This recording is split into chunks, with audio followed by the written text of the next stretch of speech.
Pasko dili lamang sa pagdayandayan sa mga Christmas tree o Christmas light, kundi pagdayandayan usab sa tagsa-tagsa nato ka mga kaugalingon.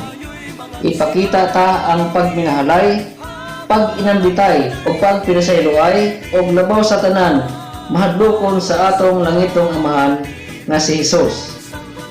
Paskuhanong misay gikan ni Marcos Roland o sa iyang asawa Elsie Roland o ingon man usab sa ilang mga anak Melvin, Tiago, Mirijoy, Gingging o Kidoy o ingon man usab sa ilang masamong og dinalay Isme o GR o sa ilang mga apo Ismoy o Clarence. Sila nagaingon, malipayong Pasko o bulahang bagong tuig kanatong tanan. Ang kasay